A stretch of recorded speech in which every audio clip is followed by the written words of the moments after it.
फरमान की, जिसके जरिए महिलाओं ने 4 दिन पहले बागपत के उस कबायली फरमान को अपनी मंजूरी दे दी है। यानी महिलाओं ने उन बंदिशों को मंजूर कर लिया है जिसके तहत वो ना तो बाजार जा सकती हैं और ना ही मोबाइल फोन का इस्तेमाल कर सकती हैं। इतना ही नहीं, महिलाओं ने 2 कदम आगे बढ़ते हुए खुद पर कुछ और बंदिशें भी लगा ली हैं। तुगलकी फरमान के बाद अब महिलाओं का ऐलान, पर्दे में रहना ही आखिरी निदान। नहीं पहनेंगी जीन्स, ना करेंगी मोबाइल पर बात, क्योंकि इन्हें है जंजीर से मोहब्बत। लगता है महिलाओं को उस पारंपरिक जंजीर से मोहब्बत हो गई है जिसमें वो सदियों से जकड़ी रही हैं। तभी तो उन्होंने खुद पर बंदिशें लगाते हुए यह तय कर लिया है कि वो ना तो जीन्स पहनेंगी, ना मोबाइल फोन का इस्तेमाल करेंगी और ना ही बाजार जाएंगी। मामला मुजफ्फरनगर का है। गोलियां चलती हैं,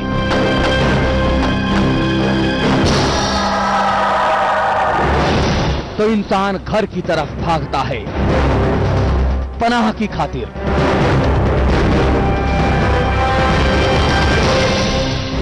लेकिन जब उसी घर की दरो दीवार गोलीबारी करने लगे तो हिफाजत भला कौन करे।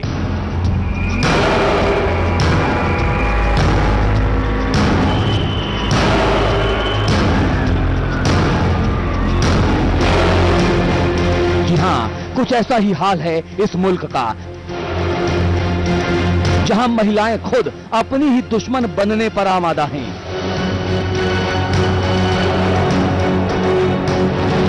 आप लाख गला फाड़ लें, मीडिया कितनी सुर्खियां बना ले, इजाजत देगी। इजाजत क्यों? क्या वो बंधक है? समाज सेवी कितनी भी जान दे दें, लेकिन जब खुद महिलाओं को ही बेड़ियां पसंद हो तो आपका हमारा कहना सुनना सब बेकार।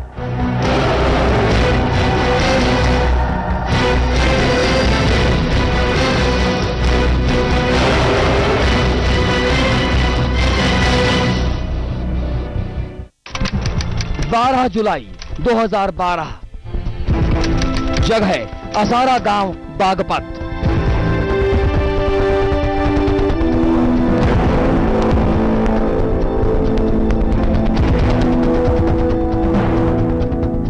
इस दिन 36 बिरादियों की खाप पंचायत ने एक तुगलकी फरमान सुनाया था, जिसके मुताबिक 40 बरस तक की महिलाएं अकेले बाजार नहीं जा सकती, मोबाइल फोन का इस्तेमाल भी नहीं कर सकती, और तो और अगर गलती से उन्हें घर से बाहर निकलना पड़ा तो उन्हें खुद को पूरी तरह से ढक कर निकलना होगा।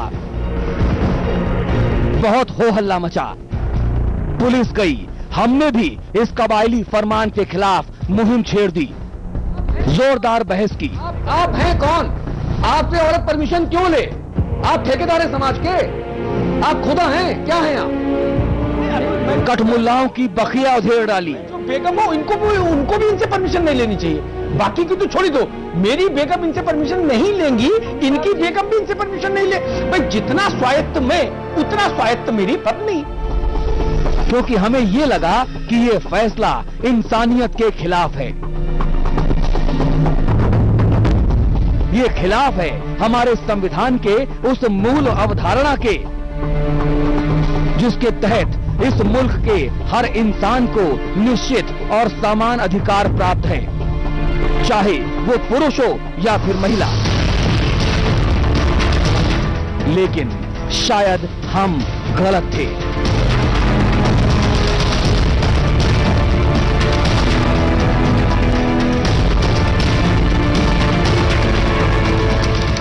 दिन सोमवार, तारीख 16 जुलाई 2012, जगह सुधेड़ी गांव, मुजफ्फरनगर।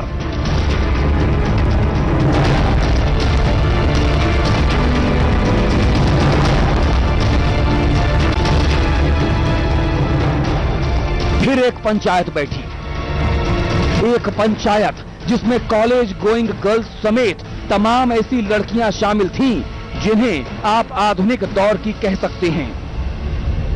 हमारे विचार लेकिन जब इस पंचायत का ऐलान सामने आया तो होश फाख्ता हो गए। जी हां, क्योंकि इस महिला खाप ने जो फरमान सुनाया वो पुराने फरमान से भी 2 कदम आगे था। इनके मुताबिक लड़कियां जीन्स नहीं पहनेंगी, दुपट्टा लगाना जरूरी होगा, वो बड़े नाखून नहीं रख सकती, बाल कटवाना भी गलत होगा, मोबाइल फोन का इस्तेमाल पूरी तरह वर्जित है। ऐसे ही और भी तमाम फरमान जो बताते हैं कि उन्हें पसंद है बंदिशों में रहना, महिलाओं को मंजूर हैं वो बेड़ियां जिन्हें समाज के चंद ठेकेदार उनके पैरों में बांधकर अपनी मनमर्जी को अंजाम देना चाहते हैं। शायद हम सच में गलत थे। एक रिसर्च में एक खुलासा हुआ था कि देश की करीब 54% महिलाएं ये मानती हैं कि पति के हाथों पीटना उनका धर्म है। उनका कर्तव्य है कि घर की चारदीवारी के भीतर रहकर अपने पतिव्रता धर्म का पालन करें। मुजफ्फरनगर की महिला पंचायत का नया फरमान भी उसी की कड़ी भर है, जिसमें उन्होंने खुद पर ही बेपनाह बंदिशें लगा दी हैं। ऐसे में सरकारों और प्रशासन को दोष दें या अपनी मानसिकता के लिए खुद को कोसें, समझना मुश्किल हो गया है। मुजफ्फरनगर से प्रवेश कुमार के साथ आलोक साहिल, समाचार प्लस। जी, हमारे साथ कुछ खास मेहमान मौजूद हैं। समाचार प्लस न्यूज नेटवर्क के मैनेजिंग एडिटर श्री अमिताभ अग्निहोत्री जी हमारे साथ बने हुए हैं, आपसे बात करेंगे। इसके अलावा हमारे साथ डॉक्टर मनु तिवारी जी हैं, आप मनोचिकित्सक विभाग के प्रमुख हैं फोर्टिस हॉस्पिटल नोएडा के। विनीता गौतम जी हैं, आप अखिल भारतीय लोकाधिकार संगठन की महासचिव हैं। रीना खान हमारी सहयोगी हैं, एंकर हैं हमारे साथ, और नूरी कायनात आप भी हमारे साथ एंकर हैं, आप हमारी सहयोगी हैं। सबसे पहले नूरी आपके पास आना चाहूंगा। भाई ये फतवा जारी हो गया, अब कल से मैं मानूं कि आप बुर्का पहन के न्यूज पढ़ेंगी? जी देखिए अतुल, हम आजाद भारत में रहते हैं और एक लड़की होने के नाते मैं ये सोचती हूँ कि जहां हम ये चीज कहते हैं कि औरतें पुरुषों के बराबर होती हैं, जहां हम ये दावा करते हैं कि 21वीं सदी में रहते हैं हम, वहां पे इस तरह का फरमान जारी कर देना, और खास तौर पर तब जब औरतें खुद अपने पैरों में बेड़ियां डालने के लिए तैयार हैं। हाँ। मैं इस चीज से बिल्कुल भी सहमत नहीं हूँ। मैं भी लड़की हूँ और मैं भी मुसलमान हूँ, इस्लाम से मैं भी ताल्लुक रखती हूँ, लेकिन बावजूद इसके अगर इस तरह से बेड़ियां डाल दी जाएंगी और औरतें खुद आगे बढ़कर खुद को बांधने के लिए तैयार होंगी, तो ये कहीं ना कहीं कानून व्यवस्था और जो समाज में हो रहा है अतुल जी, उस पे ये सवाल निशान खड़े करता है कि आप अपराधियों को रोक नहीं सकते हैं, जो महिलाओं के साथ अपराध हो रहे हैं आप उनको नहीं रोक सकते। इससे अच्छा है कि महिलाओं को कैद कर दीजिए। नहीं, लेकिन ये जो शरिया का ढोल बजाते हैं ये जी, अब मुझे इतनी जानकारी नहीं, मैं चाहूंगा कि आप जानकारी दें। ये शरिया का ढोल बजाते हैं, साहब हमारे शरिया में एक आ गया, शरीयत ये कहती है, शरीयत वो कहती है। अरे शरीयत सब कुछ महिलाओं के लिए कहती है क्या, पुरुषों के लिए कुछ नहीं कहती क्या? जी, ये मुझे समझ नहीं आता। जी, ये अपने आप में बहुत बड़ा सवाल है कि जब भी कुछ पाबंदी लगाई जाती है औरतों पर तो शरिया का इस्तेमाल किया जाता है। इस शब्द का इस्तेमाल करके कुछ जो ठेकेदार हैं अतुल जी, समाज के जो ठेकेदार हैं, इस्लाम के जो ठेकेदार हैं, वो अपनी मर्जी थोपने के लिए शरिया का इस्तेमाल करते हैं। हाँ। ऐसा कोई शरिया में नहीं लिखा हुआ है कि औरतें अपनी मर्जी से जी नहीं सकती। जी ठीक है, कुछ पाबंदी होती है, लेकिन उन पाबंदियों के लिए भी कुछ टर्म्स एंड कंडीशंस होते हैं। जी, उन टर्म्स एंड कंडीशंस में वो पाबंदियां लगाई जाती हैं, कुछ सुरक्षा के मद्देनजर लगाई जाती हैं, लेकिन जो पाबंदियां लगाई जा रही हैं शरिया का नाम लेकर, वो सरासर गलत है, क्योंकि ये कुछ जो ठेकेदार है, समाज के ठेकेदारों की जो मर्जी होती है वो अपनी मर्जी थोपते हैं शरिया का नाम लेकर। रीना खान हमारी एक और सहयोगी हमारे साथ मौजूद हैं। रीना खान, जो सवाल मैंने नूरी कायनात से पूछा वो सवाल आपसे पूछता हूं, क्या कल से मैं आपको हमारे समाचार प्लस चैनल पर बुर्का पहनकर आता जाता देखूंगा? क्योंकि अब तो नहीं, क्योंकि अब तो फरमान सुना दिया गया। आपके जो मौलवी साहब हैं वो भी फरमान कल दे के गए थे परसों, और अब तो जो आपके साथ की महिलाएं हैं वो भी ये फरमान सुना रही हैं कि हाँ जी हमें बंदिशें स्वीकार है। जी बिल्कुल नहीं अतुल जी, आप जैसे मुझे अभी तक देखते आए हैं वैसे ही देखेंगे, क्योंकि अगर मौलवियों की बात पर जाना होता तो बहुत पहले से शायद मैं अभी तक यहाँ पर नहीं होती। और जहां तक बात शरिया की है तो शरिया में बहुत सी चीजें ऐसी भी हैं जो मर्दों के लिए कही गई हैं, लेकिन उनके ऊपर कोई अप्लाई नहीं करता है, उनके लिए कुछ भी नहीं बोला जाता है, उन पर कोई फतवे जारी नहीं होते हैं। सारे फतवे, सारी चीजें महिलाओं पे जारी होती हैं, क्योंकि महिलाओं को यहाँ पर कमतर समझा जाता है और पुरुष प्रधान देश है, उसकी सोच से हम बाहर नहीं आ पा रहे हैं। यही वजह है कि महिलाओं को ही दबाया जा रहा है। जी विनीता गौतम जी, मुझे समझ नहीं आता कि हर कुछ महिलाओं के साथ ही क्यों हम दावा करते हैं कि साहब महिला और पुरुष एक समान हैं, कंधे से कंधा मिलाकर चलेंगे, एक बैलगाड़ी के 2 पहिए हैं, एक साथ चलेंगे, ये करेंगे वो करेंगे। और जब अभी तक तो ठीक था, लेकिन देश में पहली दफे ऐसा हुआ कि साहब महिलाओं की खाप पंचायत बुलाई गई और उस खाप पंचायत ने फैसला किया कि जो पाबंदियां हमारे ऊपर लग रही हैं वो सही हैं, हम संतुष्ट हैं। अब आगे क्या हो? कम आ रही है। विनीता गौतम जी आवाज आ रही है? जी अतुल जी, आपका सवाल मैं विनीता जी तक पहुंचा देती हूँ। असल में ये पूछना चाह रहे हैं आपसे कि खाप पंचायत ने फैसला दिया है, कहा यह जाता है हमारे समाज में कि 2 पहिए हैं गाड़ी के और दोनों को साथ चलना है, लेकिन अब हमारे समाज की ही एक पंचायत ने यह फैसला दिया है कि महिलाओं को 40 साल की उम्र तक ना वो मोबाइल इस्तेमाल करें, ना वो जींस पहने। तो अब आगे कि महिलाओं को 40 साल की उम्र तक ना वो मोबाइल इस्तेमाल करें, ना तो हमें भी देखने को ये मिला कि क्या औरतों का बुरी तरह शोषण हो रहा है। लोकाधिकारी संगठन वहां गया तो हमें भी देखने को यही मिला कि औरतों का बुरी तरह शोषण हो रहा है। जहां हमारी औरतें अंतरिक्ष पर जा रही हैं, वहां उनको ग्राम पंचायत ने बिल्कुल रोक लगा दी है कि वो कुछ नहीं कर सकती। जी अमिताभ अग्निहोत्री जी, अब मैं आपको बताता हूं, मुझे समझ नहीं आ रहा जो पूरी सूरत हाल है, जो आलोक साहिल अपनी इस रिपोर्ट के आखिर में कह रहे थे कि एक सर्वे में देश की 54% महिलाओं ने माना कि अगर पुरुष उन्हें पीटता है तो अच्छा करता है। क्या ये वो सिंड्रोम जो है, ये मानसिकता महिलाओं की है क्या? वो कहा भी गया है कि मुझे पूरी लाइन याद नहीं, मुझे लगता है शायद आप मुझे दुरुस्त करें कि वो ढोर, पिशाच, शूद्र, पशु, नारी ये सब है ताड़न के अधिकारी। क्या ये उससे लिंकेज करके जोड़ा जा रहा है क्या? नहीं, देखिए इसमें 2-3 बातें हैं जो समझनी होंगी। एक तो ये कि उत्तर प्रदेश में एक बहुत प्रचलित कहावत है, हाँ, जिसमें है कि चूल्हे की आग मर्द की गारी, जेना मेटो नाथ हमारी। हाँ। महिला कह रही है कि चूल्हे की आग मतलब रोटी मिलती रहे एक, और पुरुष की गाली पड़ती रहे। हाँ। ये नहीं हमसे छीनो भगवान। हाँ। ठीक, ये मानस रहा भारत का। हाँ। वहां से यात्रा आरंभ हुई। अभी से नूरी और रीना कह रही थी, ये प्रश्न केवल इस बात से ताल्लुक नहीं रखता कि इस्लाम का मसला है या हिंदुत्व का मसला है। मसला है जहनियत का, मर्द और औरत की जहनियत का।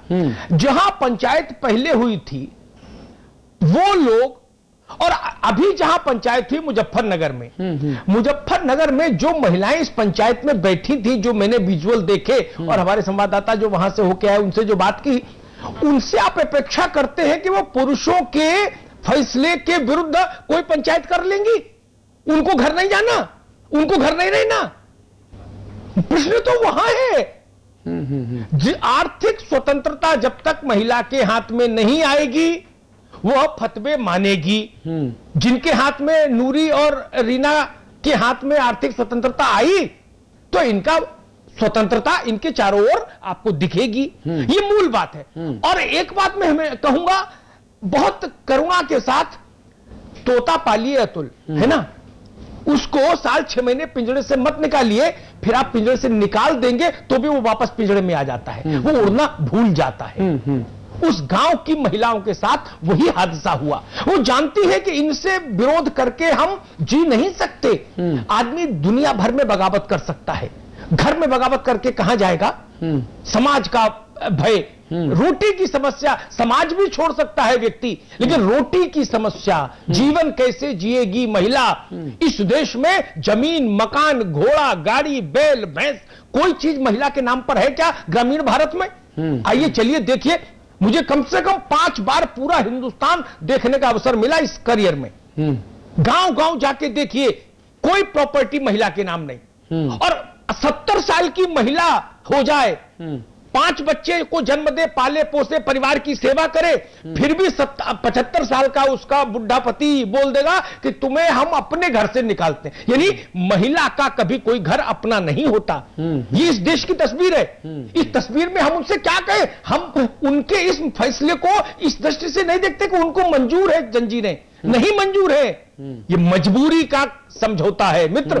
कैसे जिए और जाए तो जाए कहां? डॉक्टर मनु तिवारी, मुझे समझ नहीं आता कि आखिरकार क्या वाकई महिलाएं इतनी मजबूर हैं, और अगर हां तो ऐसा क्या कुछ किया जाए कि ये जो मंजूरी की जो बंदिशें हैं, जिसे अमिताभ जी मजबूरी की बंदिशें कह रहे हैं, ये दोनों ही दशाएं हम खत्म ना कर सकें तो कमतर कर दें। देखिए, मैं इत्तेफाक नहीं रखता कि मजबूरी वाली बात है, चाहे ग्रामीण महिला हो चाहे अर्बन महिला हो। अगर हम बात करें तो पहले आप देखिए इंडिविजुअल पर्सनैलिटी की बात करिए कि वो कितना सशक्त है या कितना कमजोर है। और जब 3-4 लोग उस तरह के लोग मिलते हैं तो कोई मूवमेंट बनता है। लेकिन अगर 3-4 लोग इस तरह के मिलते हैं जिनको ये कहते हैं कि हमें इस तरह की चीजें मंजूर हैं और ये रहता है, तो वो एक मॉब साइकोलॉजी बन जाती है जिसमें कि जो चल रहा है उसको चलने दीजिए। क्योंकि अगर हम उसको बदलना चाहते हैं तो उसके लिए हमें बहुत फोर्स और बहुत एक्टिविटी चाहिए, एक उत्तेजना चाहिए जो कि हर दिन या हर वक्त तो नहीं किसी के इंसान के अंदर रहती है। आपकी मेडिकल की टर्मिनोलॉजी में इसको कहते हैं फियर ऑफ चेंज।